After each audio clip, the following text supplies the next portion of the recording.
Good evening, everyone. I'm Royal Alexander, and welcome to our third session of Constitutional Revival. As you know, this webinar series is being brought to you through your generous donations. We are just shy of meeting our yearly goal to continue presenting these sessions in the GoToWebinar series. We will, of course, continue to accept your contributions, as this will provide the funding to facilitate this cause for years to come, because we're recording everything we're doing. Information on how to donate may be found on the Facebook group, Constitutional Revival with Royal Alexander, or on the YouTube channel. And I know many of you have subscribed. Also, we have Venmo now, so you can contribute through Venmo. And if you want to write a check, you can. Made out to me at P.O. Box 1837, Shreveport, Louisiana, 71166. And please denote that it is for Constitutional Revival. Again, you can make it out to me and send it to P.O. Box 1837, Shreveport, Louisiana, 71166.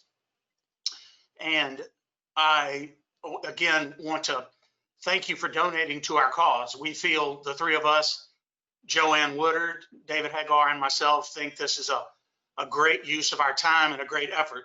And we all thank you for allowing us to provide this information on the U.S. Constitution through our Constitutional Revival webinar series. Again, thank Joanne Woodard and David Hagar, and David's company is Beyond Innovative Technologies and Consulting. And he does a great job for us. Last week, as you know, I briefly, or 2 weeks ago, I should say, I briefly recapped session 1 and then later session 2. However, with so much material to present tonight and in the future, I will pick up each session where we leave off so we can keep making progress. And anyone wishing to review the material we have already been through, please go to the YouTube channel, Constitutional Revival with Royal Alexander, and this will keep us on track if we do it this way, to finish off the series in a good amount of time, the 14 sessions. So we left off 2 weeks ago with Article 1. And Article 1, Section 8, of course, Article 1 is the legislative powers that we've been talking about. We have 3 branches of government: legislative, executive, and judicial, and we are still in the legislative powers. So Article 1, Section 8, what does it provide? What specific powers are enumerated, which are enjoyed and invested in the U.S. House of Representatives and the U.S. Senate? What are those powers? Well, we know Congress has the power to lay taxes, to collect taxes. We know that. We know that it can exchange American value to take on national debt, and in so doing becomes obligated to pay the national debt. We know that it can borrow money, therefore, on the credit of the United States. We know, and I'm going to talk more about this one because, as I alluded to it last time, the Commerce Clause, the commerce power, particularly the power of Congress to regulate interstate commerce, meaning the commerce between the states, between our 50 states, to establish a uniform law of naturalization, and to provide for an Army and a Navy, and to make rules and regulations for that Army and the Navy, to allow post offices and roads to be built, to allow people's inventions and discoveries to be patented and copyrighted, and on and on. There's a number of specific enumerated powers. And to provide for calling forth the militia, which will execute the laws of our union and also the states, and to do what? To suppress insurrection and repel invasions. And that's an important distinction, because many of us, and I think it's clear, the Insurrection Act can be invoked to deploy the military across the country to assist local law enforcement. We've seen that with these riots that continue to be going on. It's hotly debated in some of these cities. There's no question the federal government, President Trump, can send in troops to protect federal property. The argument is whether or not he can send in federal troops to protect people, private property, and anything else within a state that's under attack by these rioters. So that is so important. We know the National Guard, for example, has a unique dual mission. It's both federal and state. We know it's state because, for example, after Hurricanes Katrina and Rita and other catastrophes, our state, Louisiana National Guard, did everything it could to help out during those crises. But there's also a federal component. The President of the United States can call up the National Guard and send it to the Middle East, or send it to fight terrorism. It can send it to help other countries that are experiencing catastrophes. So the National Guard is also the state guard. And to the extent it's under state power, we have a state adjutant general and our governor who directed where to go in Louisiana, for example, but the president can send it abroad. And if asked, the president can send in troops to help out with problems in a state, but the president has to be asked. That's the power of posse comitatus, the using of our military for domestic issues. But if he's asked, he can do it, but he has to be asked. All right. Also, we're talking about Article 1, Section 8.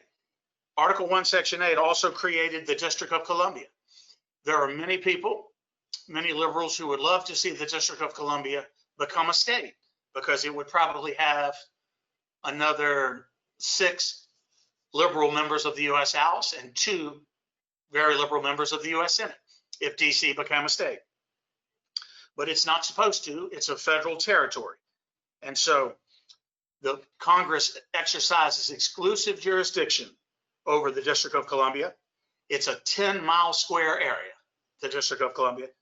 And the Congress can also put federal enclaves in states, but the state legislatures, the states have to agree and consent to the sale of that land, the use of that authority, and they have to purchase it. It has to be purchased, that property, by the federal government with the consent of the states and the state legislatures.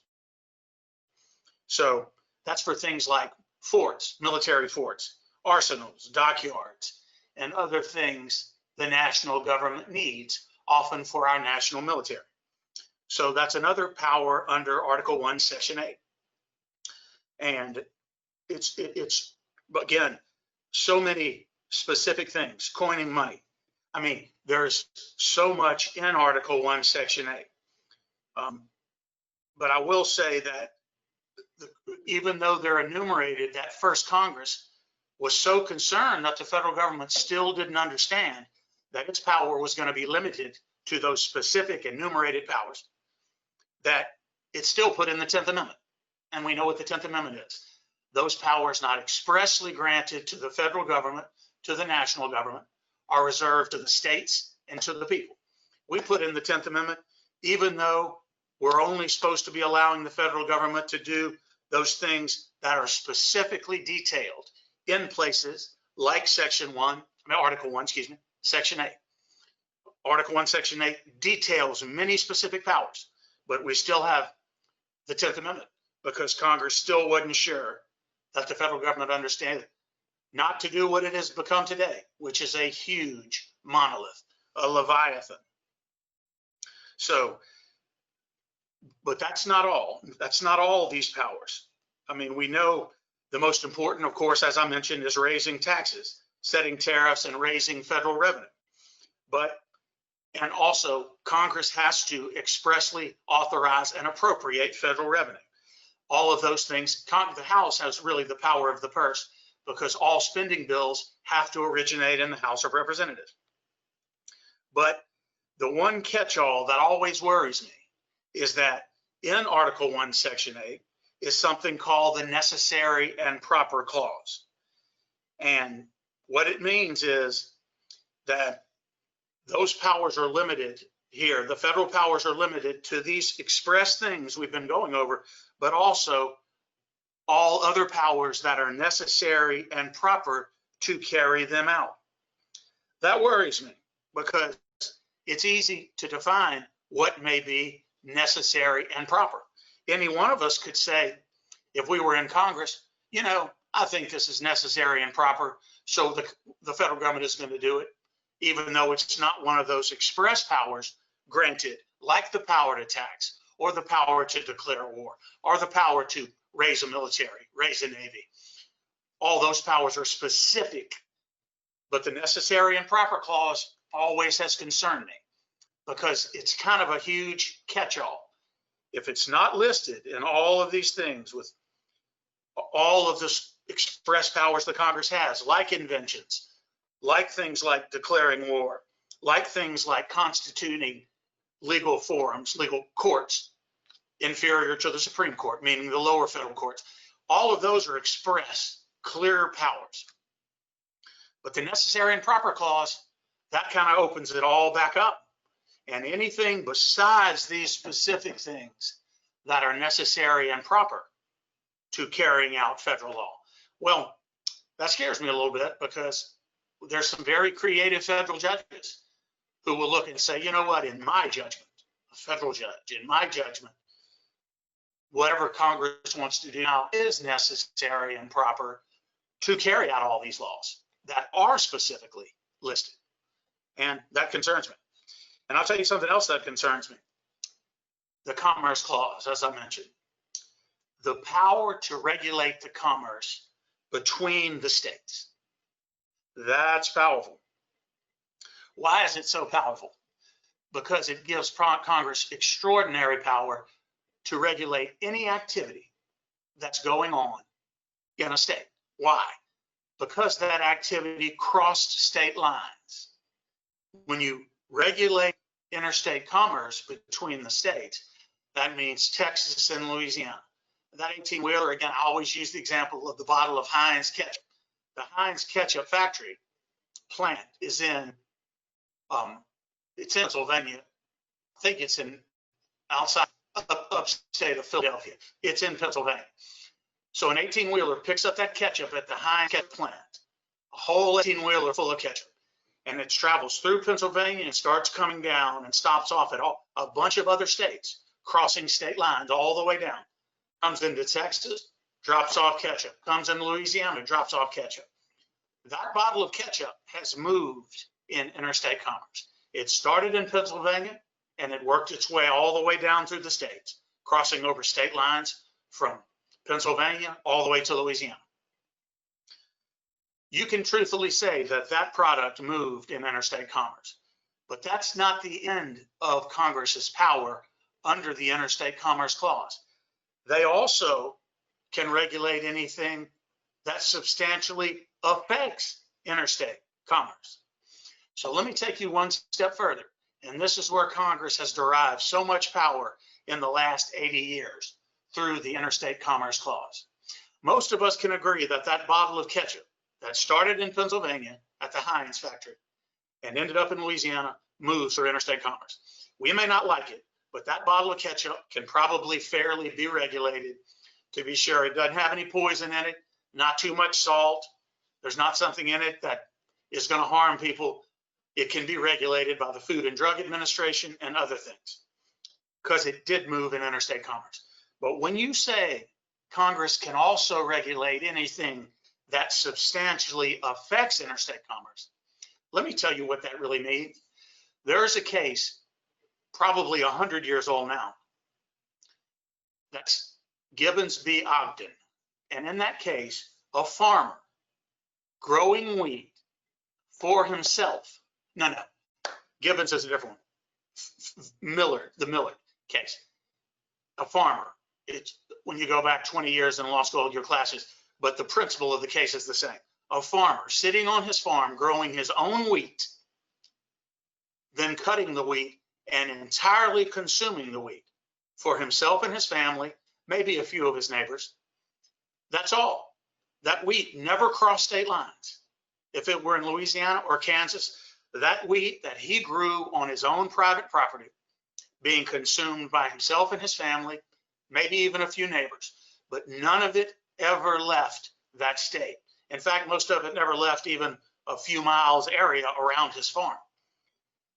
The Supreme Court said, well, he may have just grown it in Louisiana, in Kansas or Louisiana, and it may not have ever crossed an interstate line. But if everyone started eating only wheat that they grew, bread, any other products from wheat.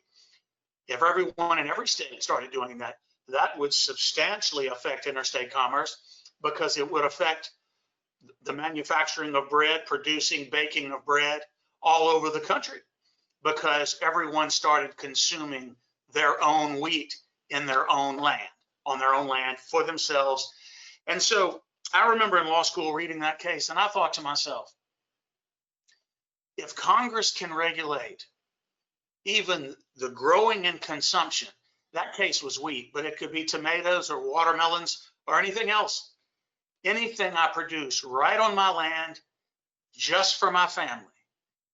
And you're going to extrapolate from that, Supreme Court, and say, you know what? Yeah, we see what you're doing. That wheat didn't cross state lines, but if everybody started doing what you're doing with bread and wheat, that would affect the bread and wheat sales all across the United States. So therefore, we're saying that you're consuming your own wheat on your own land that never moved in interstate commerce. We're going to say that it substantially affects interstate commerce regardless. So again, I remember 20 years ago in law school reading that case thinking, my God, if the Congress can regulate anything that arguably substantial, and anything one state does that other states do, ultimately it's going to be substantial. Anything that substantially affects interstate commerce, like the bread sales across the country, because I'm no longer buying bread that was baked in Kansas, because I'm growing it on my own land in Louisiana. So it didn't move in interstate commerce, but it's because it doesn't move in interstate commerce, it has substantially affected interstate commerce. Do you see how broad that is? I mean, there's in fact no limit to it. There's no further way to diminish the amount of footprint you are putting on interstate commerce by simply growing on your own land for your own property, your own wheat or tomatoes or watermelons or anything else for your own consumption. If that can be regulated by the Congress, then there's no limit to what the Congress can regulate. There's no such thing as just remaining in your state, intra-state. It doesn't need to, that loaf of bread doesn't need to have moved across interstate lines, because if everyone started growing their own wheat and eating it, consuming it themselves, that would have an effect all over the country. So that substantially affects interstate commerce. So do you see what I mean when I say how broad that power can be? Now, I am happy to say that in the last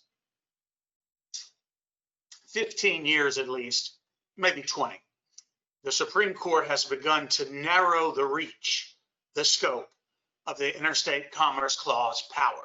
The U.S. Supreme Court has begun to push back on Congress and say, look, Congress, your interstate commerce power doesn't reach that far. I'm sorry. By a full broad reading of what you've been doing, there's nothing a state can do that you cannot regulate.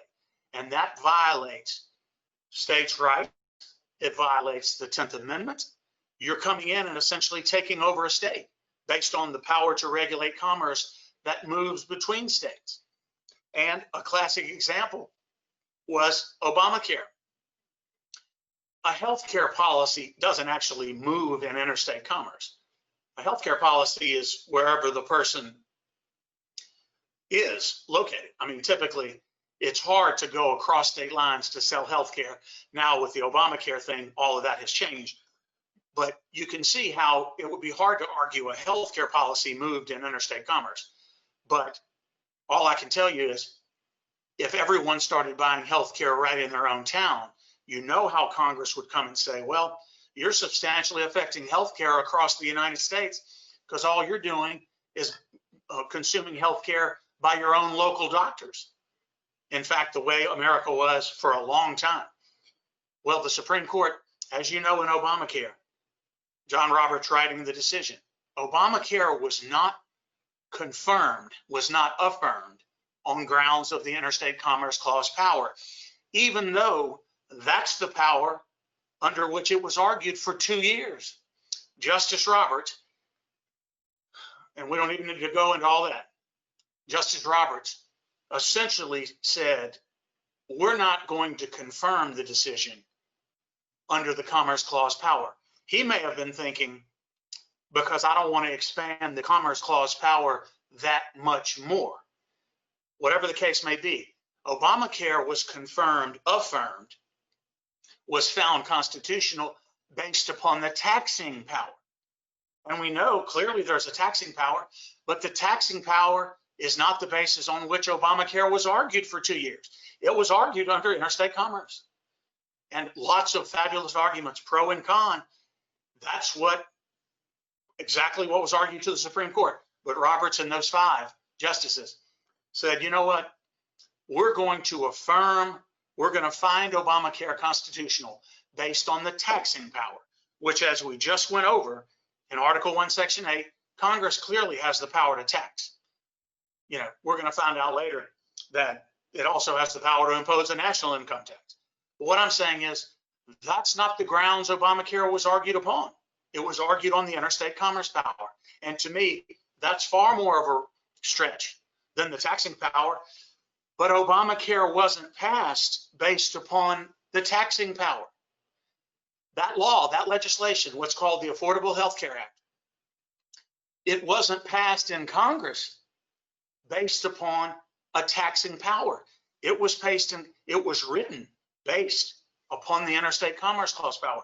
So you can question whether or not the United States Supreme Court has the power. Clearly it does, because it did it, to say, you know what, we're not going to find this law constitutional based upon the argument you've made for 2 years, interstate commerce power. We're going to find it constitutional based upon the taxing power.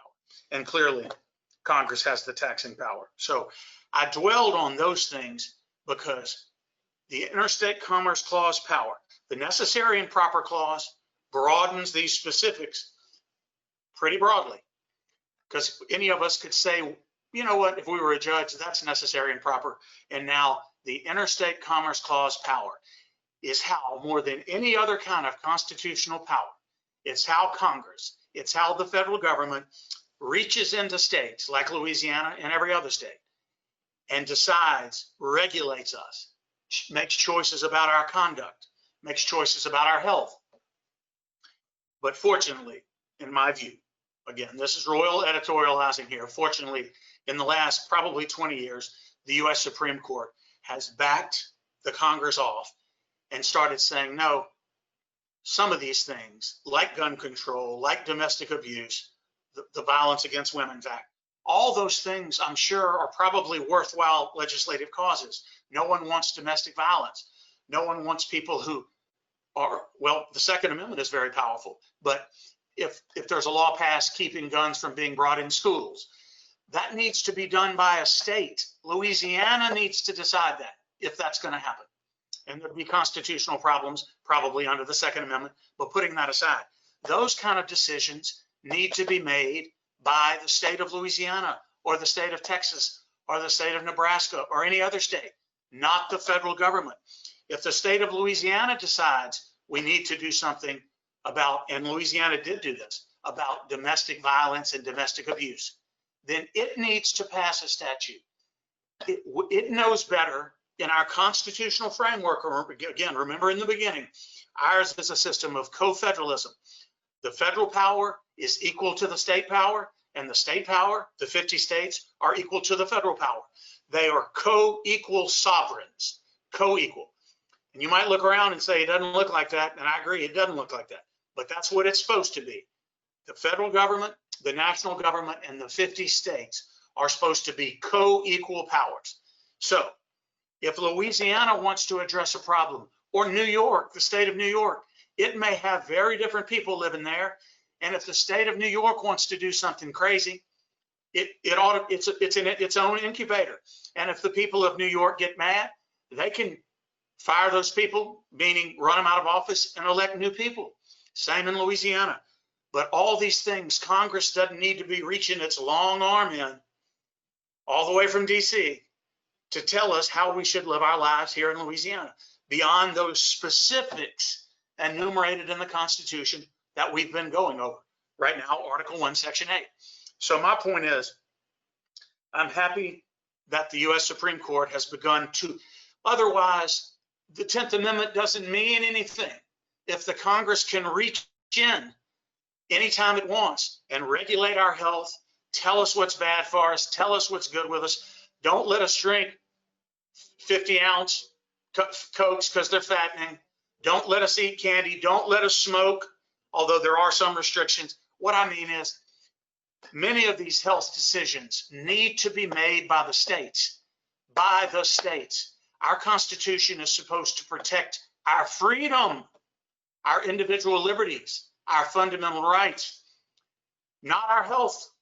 Honestly, not our health. We hope to have great health care. We do. There's great doctors in every state in this country. I think we ought to leave them alone to deal directly with their patients. But that's a whole nother topic. What I mean is, states are supposed to be incubators for these ideas. And only if something is clearly violating a fundamental right does the Congress step in. That is how it is supposed to be. It's not often, but that's why I'm encouraged. Now, I know I've dwelled on this, but the Interstate Commerce Clause is powerful. So next time you hear, I don't really like that law that Congress just passed. Next time you hear that, I wonder why they can make us do it in Louisiana or any other state that you're in. And I know we have people in Georgia listening and Texas, and I think in New York State, I forgot the list. About 10 states are listening tonight. All of this, of course, applies to your states too. Each of our states is supposed to be, again, its own experiment. It's like 50 experiments. Each state is supposed to be able to decide for itself how it will govern itself. But the not the Supreme Court so much, although it has affirmed it. The Congress has reached in through the Interstate Commerce Clause. So I know I dwelled on that. But remember the Interstate Commerce Clause. Now we're moving on to Article 1, Section 9. I'm just going to pop. The writ of habeas corpus can be suspended, but only when it is for rebellion, invasion, or for public safety. You know what the writ of habeas corpus is? What it means is that it doesn't allow a prisoner to be held. It allows a prisoner to challenge their imprisonment in a court. You can't just grab people up off the street and go put them in jail. We have rights. That's a violation of the writ of habeas corpus. But habeas corpus can be suspended for rebellion, invasion, or public safety. And I will say one of the most classic historic examples is Abraham Lincoln during the Civil War. He just had people picked up and put in jail, people he thought were opposing the efforts of the North. He considered that he was doing it legally because he has the power with rebellion, invasion, or for public safety. I'm sure Lincoln thought he was justified in doing it, but a lot of people did not think he was justified in doing it. But he suspended the writ of habeas corpus. Therefore, he was allowed to put people in jail without them knowing why they were in jail. That's a major no-no. No bills of attainder, which means you can't deny a criminal defendant a court proceeding. You can't just hold them in jail. Again, once they're arrested dutifully, presumably, they're lawfully arrested and put in jail, you just can't leave them there. They have to have a hearing very soon. Most states have what's called a 72-hour hearing. But the bill of attainder, you've got to move on the incarceration because that's a violation of their individual liberty. We can't have ex post facto laws. This is still all in Article 1, Section 9. What's an ex post facto law? You can't make something illegal after someone has already done it. If something is illegal at the time it was done, then you can be arrested for that crime. But you can't say something we did 6 months ago, 6 months later, it's outlawed, and they can go back in time and arrest you. That's an ex post facto law. And you simply cannot make something illegal after someone has behaved in that way, has committed that conduct. Ex post facto, we can't do it. And there's others. States, and again, keep in mind, we're talking about in the early days of our new republic. We're a republic because we're based upon a constitution, but we manifest that. Our form of government is prescribed to us as being a U.S. House and a U.S. Senate and an executive branch and a judiciary. tripartite. But that's how we carry out our national form of government. But the states were reluctant to join, to ratify this new Constitution. They wanted certain powers. So the framers of our Constitution wrote this in. States cannot impose taxes on goods coming into their state from another state. Again, interstate commerce, but still, we don't even need the interstate commerce clause here because this is an express power. At least these are powers that are right there in the Constitution, literally right there in the Constitution. So states cannot impose taxes on goods coming into their state from another state. In other words, they can't punish the other state. And they can't favor their ports in their state over other states' ports. Okay? So we would have 50 battles going on between the 50 states without these kind of rules. So some of it is necessary. States cannot impose taxes on goods coming into their country. They can, of course, impose taxes. If you're in Louisiana, Louisiana can impose an income tax on us, which it does, and other sales taxes. But it can impose taxes on imports coming from other states. Or it can't favor the ports of one state over the ports of another state. So again, all money has to be appropriated. Remember, the House has the power of the purse. All spending bills have to originate in the House of Representatives. And again, this is important. Don't ever think what we're talking about doesn't have daily application. The U.S. Supreme Court, it shouldn't have taken 3 years. It galls me that it took 3 years because these are powers that have been exercised by a president for years and falls under his commander-in-chief powers. But anyway, I'm sure you saw in the news this past week that President Trump was allowed to take the funds he had from, I read so much, but I'm pretty sure it was the Department of Defense, and use it to build the wall, the southern wall, to build his wall right away. And it's sad, but people will go into who they know is a federal judge, who's a liberal federal judge, get an injunction, boom, and stop the president from moving forward until it works its way up to the appellate court and then to the Supreme Court. President Trump should have been allowed to do this 3 years ago because his power to move funds in the executive branch is express. It's express. Once that Congress, once the law is passed appropriating that money, say, to the Department of Defense, it's now in the Department of Defense's control. And if the president, who is the head of the Department of Defense and every other federal agency, as a result of being the chief executive, which the president is, he has power to move that money. He could decide, you know what, right now I'm not so much worried about America needing that money to go fight a war. I think we need that money on the southern border to build a wall because we're being overrun. As the commander-in-chief, he can protect our country, which is what he's doing, arguably, on the southern border. I shouldn't even have to say arguably. Every other president has enjoyed the power to control the borders.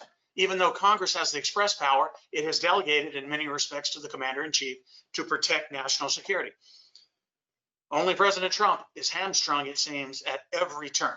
But the U.S. Supreme Court finally said after about 3 years, he has the power to use that money allocated to the Department of Defense by the Congress to move it to spend on building the southern border wall. So anyway, don't ever think what we're talking about doesn't have daily relevance in our lives. All right. Congress must regularly account for what it spends the money on. It's a huge book. We're not having titles of nobility, and no office holder may accept gifts. If you're a United States senator or a congressman or the president, you cannot accept gifts from a foreign state. All you're entitled to is your salary. They call that no gifts or emoluments, which are presents, which are other things of benefit by virtue of your being an office holder. Can't do it. No monarchies. Obviously, we fought the American Revolution not to be a monarchy. We are a constitutional republic in the form of a representative democracy. Okay, Article 1, Section 10. No state. Okay, again, keep in mind what the framers had on their minds. They knew how the states were rugged individualists, stubborn individualists. Some of the states barely joined, barely ratified the Constitution, barely joined the Union, barely, because they so feared this powerful central government, because that's what we had just fought free of in the American Revolution. That's what the Declaration of Independence was all about. We're leaving Great Britain. We're not going to be told what to do. You're not going to be governing us over here and limiting our rights and taxing us and everything else all the way from over there. We're going to be our own nation now. That's, again, we went over the Declaration of Independence. That's what that's all about. So they're rugged individualists, slow to want to join the Union. So they had to put in here, no state may enter into a treaty with a foreign nation. Louisiana really can't enter into foreign treaties without Congress's blessing. In other words, maybe we want to enter into a treaty with Cuba to import sugarcane or rice or other things. That Louisiana can enter into an agreement from its state to the country, but it has to be allowed by the federal government. No state can print its own money or coins. Can you imagine how crazy 50 states printing 50 different kinds of dollar bills and coins? Again, we're not doing any bills of attainder or ex post facto laws in the states, just like we're not going to allow bills of attainder or ex post facto laws for the federal government. We're not going to allow bills of attainder or ex post facto laws in the states, which again means holding someone without their will, without being given a criminal proceeding, and criminalizing something later that wasn't criminal at the time you did it. So those kind of laws aren't going to be allowed in the states either. No state can, without congressional approval, can collect taxes on imports or exports. Again, that kind of thing has to be uniform, because you can imagine ships coming in from all over the world. Probably the national government is going to need to regulate that, or it will be crazy. A ship sailing into New Orleans might face something very different than a ship sailing into New York City, the New York harbor. All right. A state can also not build an army. It can have a National Guard, as we talked about, to handle state problems, when Louisiana National Guard is used for that by the governor. But we can't raise our own army. We can't have warships sitting in, the Gulf of Mexico, or the deep harbors in the city, outside of the city of New Orleans. Can't do all that. Those all have to be federal things done. They can't be allowed during peacetime. That's all got to be federal. That's all under the commander-in-chief power, the National Army, the National Navy, Marine Corps. States can't raise their own army. States can't keep their own warships. You can understand how crazy it would be if we didn't do it that way. Cannot engage in war, cannot declare war. A state cannot declare war on another nation. It can fight it off if it gets invaded, but still, the national government, the president, is going to be the commander-in-chief. So those are the powers of the Congress. Those are the powers, the enormous powers of the U.S. Senate and the U.S. House coming together to form our Congress, our bicameral legislative branch. Again, executive, legislative, and judicial. We are now finishing the legislative branch. Those are a bunch of specific powers, but don't forget the necessary and proper clause, which to me expands it on up, opens it up. And also don't forget the interstate commerce clause. Okay, we're moving on to Article 2, Section 1, the executive branch. So Article 1 was the legislative branch. Now we're in Article 2, the executive branch. And most of you are going to know what that means. It means we're going to elect a president to a 4-year term. To avoid confusion, the president and the vice president are going to run together. And because we've had problems before we change this, and I'm going to address that more later, you could have a president of one party and the second greatest vote getter was the presidential candidate of the other party. Well, the second biggest vote getter would become the vice president. Well, can you imagine, for example, President Obama having President Trump as his vice president if they had run together? Or can you imagine Hillary Clinton? Of course, she got the most votes, but not the most electoral votes. But either way, if Hillary Clinton were president, can you imagine Donald Trump being her vice president? Or if President Trump, as he was, is president, can you imagine Hillary Clinton being the vice president? If I were President Trump, I would be worried about my health if that were the arrangement. And Hillary Clinton were the vice president. Just kidding. But the president and vice president run together and are elected together. That's every 4 years. We know that. Each state shall appoint electors. We're going to talk about the Electoral College in more depth, but I want you to know right now, we don't base our national elections on the raw popular vote. We don't. Many people think we should. I don't think we should. I think we should leave it the way the framers, in their brilliance, set it up. Why? What is the Electoral College? What does that even mean? Alexandria Ocasio-Cortez said she thinks there shouldn't be any tuition to the Electoral College. Of course, that cracked me up because the Electoral College is not actually a college, but AOC thought it was, so shouldn't have to pay tuition to go to the Electoral College. That's a joke. Just kidding. The Electoral College is based in Louisiana, and all of you in different states can do the math. It's very simple. Louisiana has 6 members of the U.S. House because of our population, which is about 4.5 million people. We have 6 members of the U.S. House of Representatives and 2 senators. Every state has 2 U.S. senators, and I'll explain more about the grand bargain in a minute. But Louisiana has 6 U.S. congressmen. So those 6 means 6 electoral votes, and our 2 senators means 8. Louisiana has 8 electoral votes. Texas, let's just guess. Texas is big. Let's say Texas has 40 members of the U.S. House and 2, again, every state has 2 U.S. senators. So those 40 members of the U.S. House and the 2 senators means Texas has 42 electoral votes. It's really very simple. And again, Texas, if I'm wrong about the number of members of the U.S. House you have, I apologize, but you can do the math. The reason the Electoral College is so important is because if we didn't have it, if all we did was elect people based upon the raw vote, then the big cities and the huge states would be the only ones ever electing the president because the majority of the population is there. But that's why what the framers did was brilliant. The Electoral College forces candidates to campaign across the whole country. It includes the rural areas. People need those electoral votes too. Now you might say, well, we're a red and blue country now. Well, that's fine, but that could change. But that still doesn't impact the Electoral College. You've got to go ask for those votes, meaning you've got to win a state to win that state's electoral votes. That's the brilliance. And I'm going to explain more about the Electoral College. But Article 2, Section 1 addresses the Electoral College. Much of what was originally in there has been changed now by the 12th Amendment, which also, as I mentioned, makes the president and the vice president a team. But the Electoral College is very important. It makes the whole country be a part of electing our president. I mean, and there's more particulars, which I'll get to later, but the Electoral College is very important.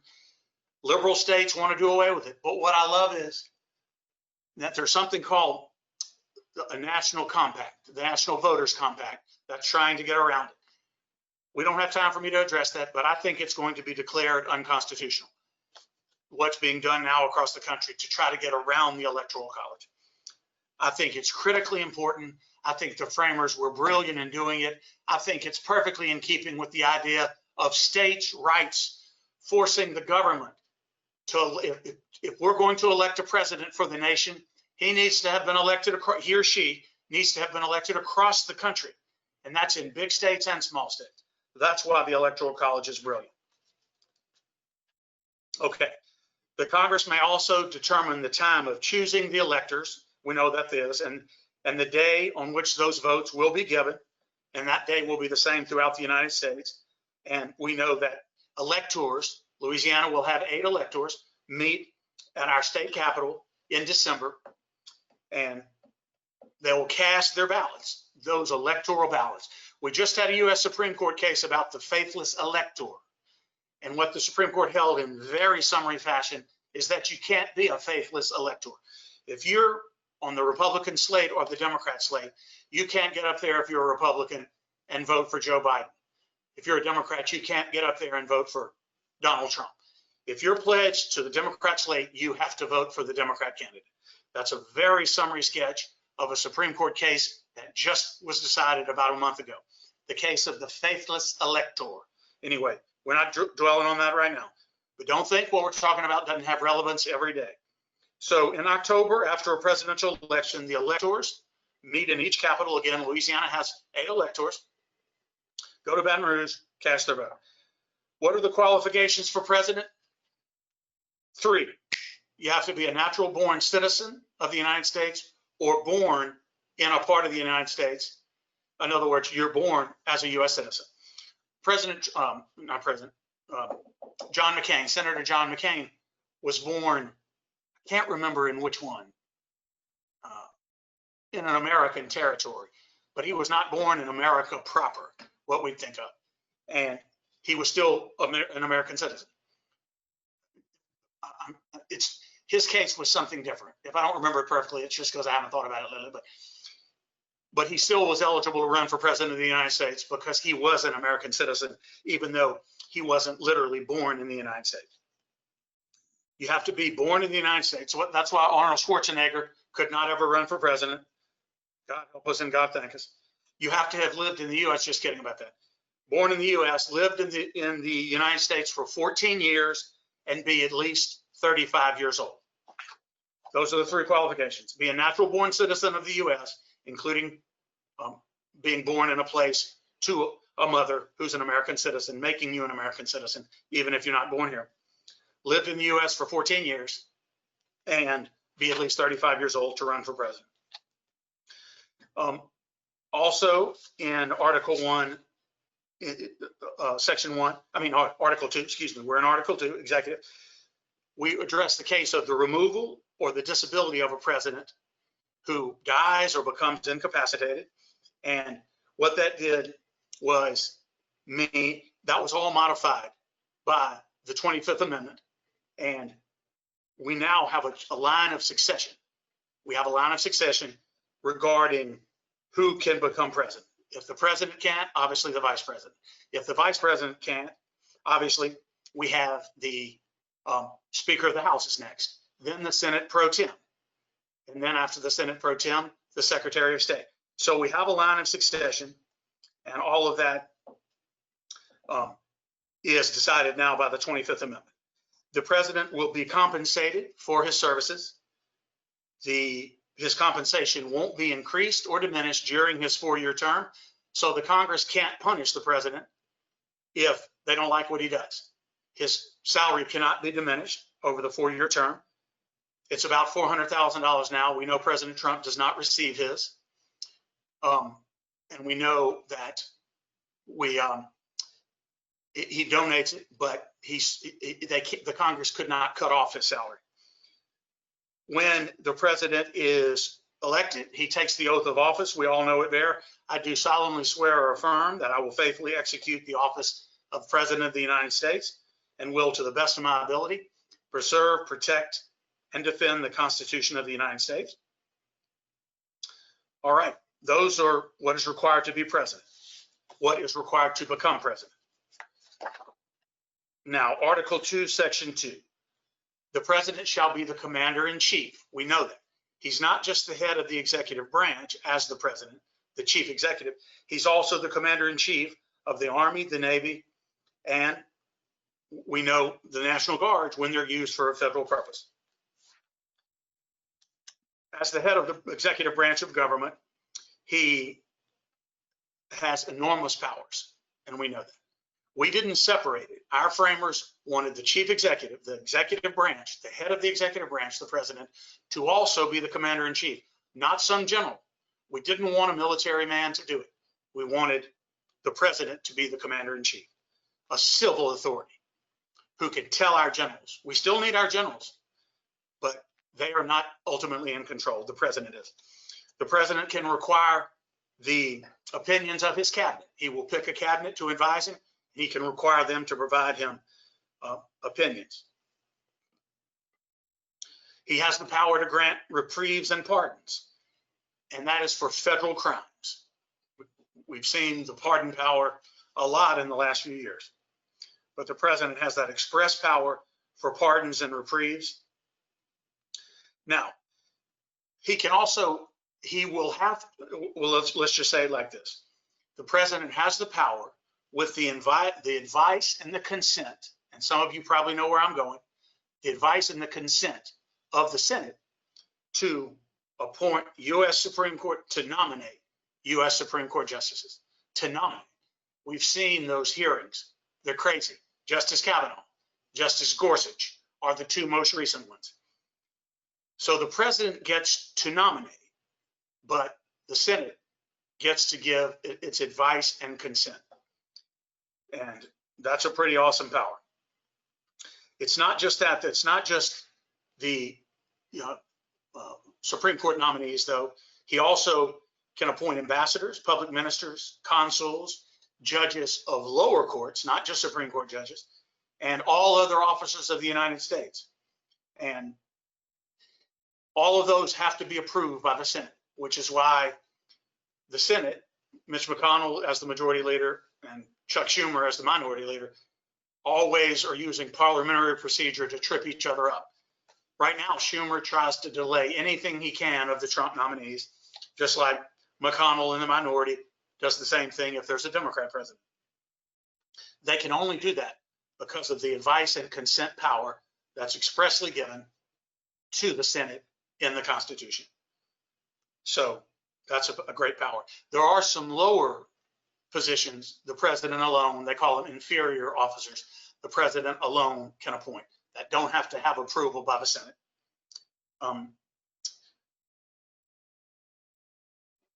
If the Congress is not in session, the Senate may make what is called, not the Senate, excuse me.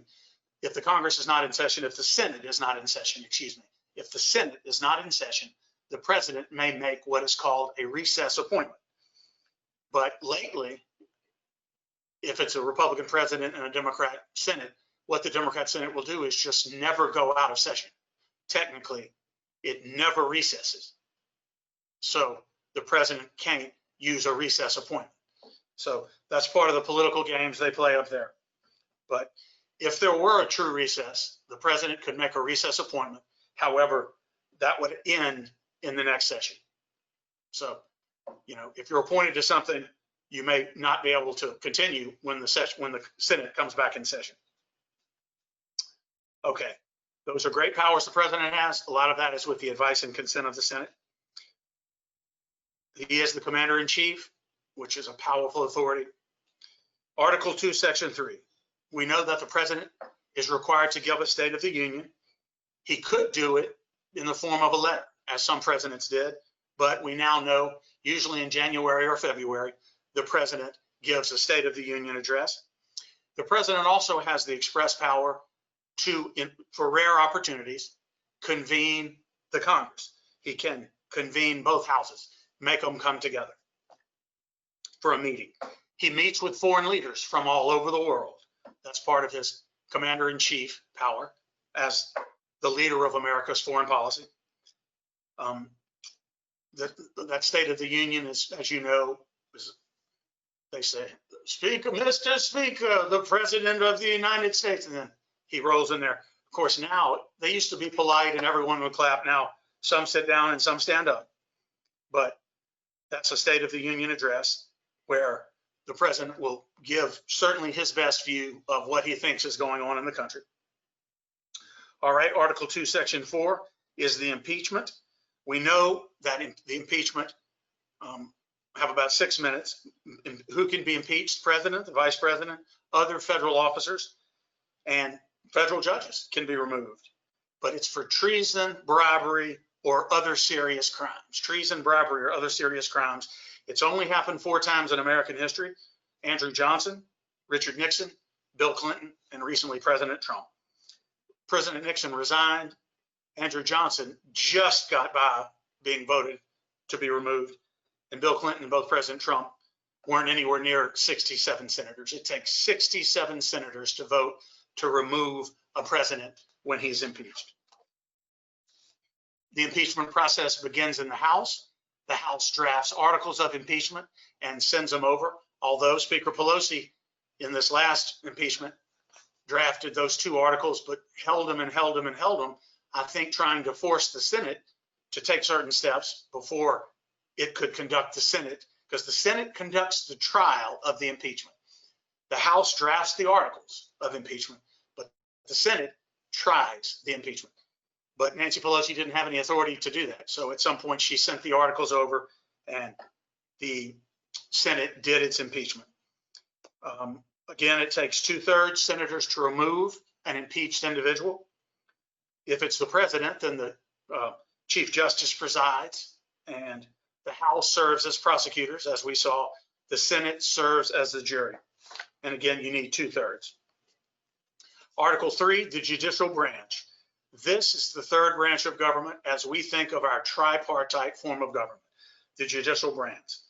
And what does it say? That the judicial power of the United States shall be vested in one Supreme Court and in such inferior courts, which means the appellate courts, the federal appellate courts, and the federal district courts, as the Congress may from time to time ordain and establish. And judges of the Supreme and the inferior courts will hold their offices during good behavior. And good behavior has never really been defined. But during good behavior, they'll stay in office and their compensation cannot be diminished. Whatever the salary is, it can't be diminished as long as they are in their offices for good behavior. Okay? Federal judges are very powerful people, as we know from the battles we've seen really in the last 10 years. A federal judge can grant an injunction to stop what's going on across the whole country. I don't think that that's a proper use of federal power, a federal court authority, I should say. I think if a federal judge sitting in the Western District of Louisiana in Shreveport should at the most be able to enjoin something just in the state of Louisiana, and maybe in the state of, maybe just in the Western District of Louisiana, but certainly no more than the state of Louisiana. But right now, a federal judge in California can enjoin an executive order or a federal statute all over the United States. Article 3, as we know, establishes the federal court system. Again, the U.S. Supreme Court, the appellate courts, which hear the appeals, and the federal district courts, where the cases are actually tried. So we have district courts, appeals courts, and the U.S. Supreme Court. And they have judicial review. Again, we talked about Marbury versus Madison, the power of the Supreme Court and the lower courts to say what the law is, to interpret the Constitution, to interpret federal statutes. So federal judges, really all judges, but federal judges are very powerful people because they are life tenured. Once they're appointed, they are there for life and their pay cannot be diminished. That's very powerful. A state district court judge has to be elected. That's much harder. But the framers wanted these federal judges to be insulated from politics. So they said, once you're appointed, you're there for life. A federal judge, short of being impeached and removed, cannot ever be removed. They don't have to be elected. They are appointed and then confirmed by the Senate. Once they're there, a federal judge, an Article 3 federal judge is there for life and their salary cannot be diminished. That is very powerful. That's why federal judges are very powerful and why if they abuse their authority, it makes a huge impact because they are so powerful. But they're life tenured and their pay cannot be diminished. And so once they're there for life, but that's federal district courts, courts of appeal, and the Supreme Court. All right, we're at 6:59. We're going to pick up what the judicial power of the United States means. What is the jurisdiction of the Supreme Court, of the appeals courts, of the federal district courts? Well, the Supreme Court and the lower courts can hear all cases that affect ambassadors, other public ministers, consuls, all cases involving admiralty and maritime jurisdiction, which is offshore. Admiralty is, essentially the Navy sailing, but many businesses do offshore. They're under offshore work, like an offshore oil rig, like Texaco, Mobil, Chevron. All those cases come under maritime jurisdiction. Federal courts, it's called the Jones Act, but federal courts have that admiralty and maritime jurisdiction. They get to hear cases in which the United States is a partner, say under the Federal Tort Claims Act. The United States is being sued for something. So I'm at 7 o'clock. We will pick back up with Article 3, Section 2, what the judicial power encompasses. But right now, I'm going to take questions. My screen has faded, so I don't see any questions right now. But let me just tell you some regular questions that I get myself. They are, people ask me, again, as we talked about, why is the interstate commerce power so vast? Why is it so huge? Why can Congress regulate so much stuff, so many things in a state? And it's because for 80 or 100 years, the US Supreme Court granted Congress wide authority to regulate through the interstate commerce power, what passes from state to state. And as we talked about, fortunately, Congress has begun to move that backwards and said, you know what, Congress, you're not going that far anymore. We're going to say the states have rights too. The states have rights to regulate what they want to or not regulate what they don't want to. It's an essential part of being co-equal sovereigns. States have power too. The federal government just doesn't get to come trample over them. And I'm appreciative of the Supreme Court saying, at least again in the last 20 years, of backing the Congress off, saying, no, we're not going to extend the interstate commerce power that far anymore. We're going to say, Congress, you can't regulate everything in Louisiana that you want to. All right. What I also get questions about the succession of the presidential succession. And as we've talked about, if the president is incapacitated, this is all the 25th Amendment. And again, the first year of President Trump's term, we see again, there were people in the federal government who were trying to invoke the 25th Amendment to get rid of a duly elected president. They were trying to figure out how they would convince a majority of the members of the president's own cabinet and the vice president, likely, to declare that the president was incapacitated. I mean, that's insane. That's how vicious politics has become in the United States. We had a duly elected president. It was a bitter election fight between Trump and Hillary Clinton. In the end, he prevailed in the Electoral College. It's true, he didn't win the popular vote. But again, we don't elect presidents based on the popular vote. Remember, we elect presidents based upon the Electoral College and the electoral votes, which requires candidates to campaign in all 50 states. Trump prevailed, but yet from the moment, not even up till when he was sworn in, they didn't even wait that long. As we see now with people like Jim Comey and all those other people, they were trying to find a way to entrap, remove a president from the very beginning. It's scary. It scares you to think that your own federal government can move against a duly elected president in that way. Fortunately, the system has worked. Fortunately, the framers have been vindicated because a lot of that was discovered.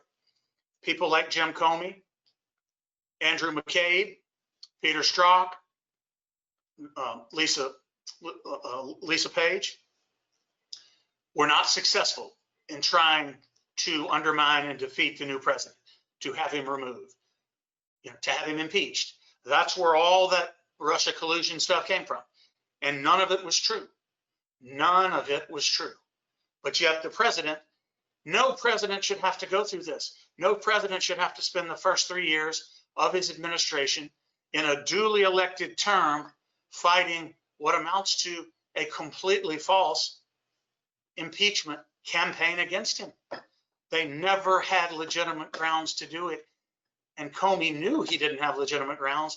That's why they lied on those FISA warrants. Those FISA warrants are what allowed them to eavesdrop on people like Carter Page and other very peripheral people who were part of the Trump campaign, very peripheral people. It allowed them to listen to conversations with President Trump. That is all so highly illegal. I am hopeful that justice will be done, because that is truly an injustice. So that is the kind of thing we have to guard against. That is why the separation of powers is so important. That is why requiring courts stay in their own lane is so important. Royal, if you would like, I can read these questions off to you that we have live. Certainly, certainly. So from Nancy Treadwell, why is the ability of the federal district court judge able to shut down a presidential mandate for the whole country? Nancy, that is a great question. And it's simply because of the power of the federal courts to decide what the Constitution means or decide what a federal statute means. And Nancy, it's an enormous power, which is why when it's abused, it's a huge abuse. In the beginning of his term, the president took several steps to control immigration into the United States. That decision was immediately enjoined by a federal court in San Francisco, in California. I think that was an abuse of judicial power. It took 3 years to work its way up to the US Supreme Court. But in the meantime, you have stopped a duly elected president from exercising constitutional authority to control immigration. That's why, to me, it is such an abuse of power when a federal judge does that. But that's why they have the power to do it, Nancy, because just like the US Supreme Court, federal courts have the power to interpret the Constitution or a statute. And they have other powers too. But it takes a while, and the federal judges know this. They know if they grant an injunction, and it's not just on the liberal side. I know that conservative judges do it too. I just don't recall such examples, egregious examples of it. But that's how, Nancy, that's how they have the power to do it, because they have the power to interpret a statute or the constitutional interpretation. Okay, and one from Joel Nolan. Okay. What are 5 things we as citizens can do to change America back? Joel, that is a great question. And I would have to say the first would be electing a president who understands the role of government, which means re-electing President Trump. I mean, again, I'm a conservative Republican. I've never hidden that. But we have a candidate on the other side who simply is reluctant to stop criminal activity in some of these major American cities. They're so swept up in whatever this wave of protest, it's really criminal activity.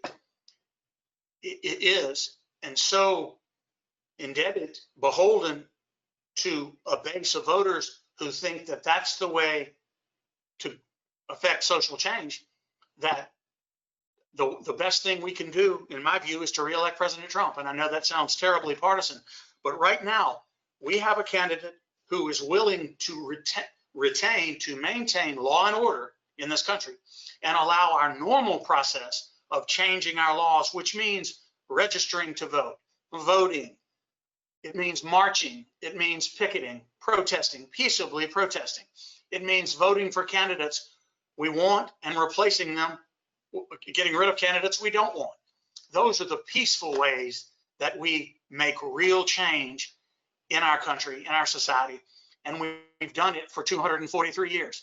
This insanity we're seeing now, this is what they do, well, in banana republics. This is what they do in countries that don't have law and order.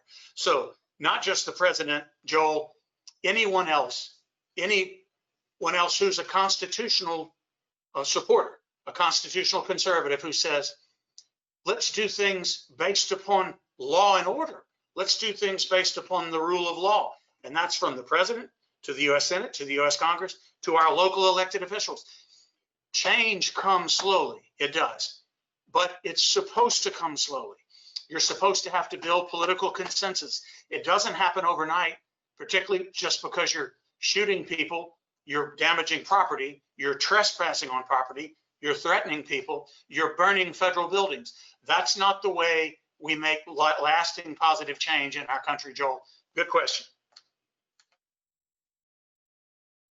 So that's all the questions currently. Okay, guys.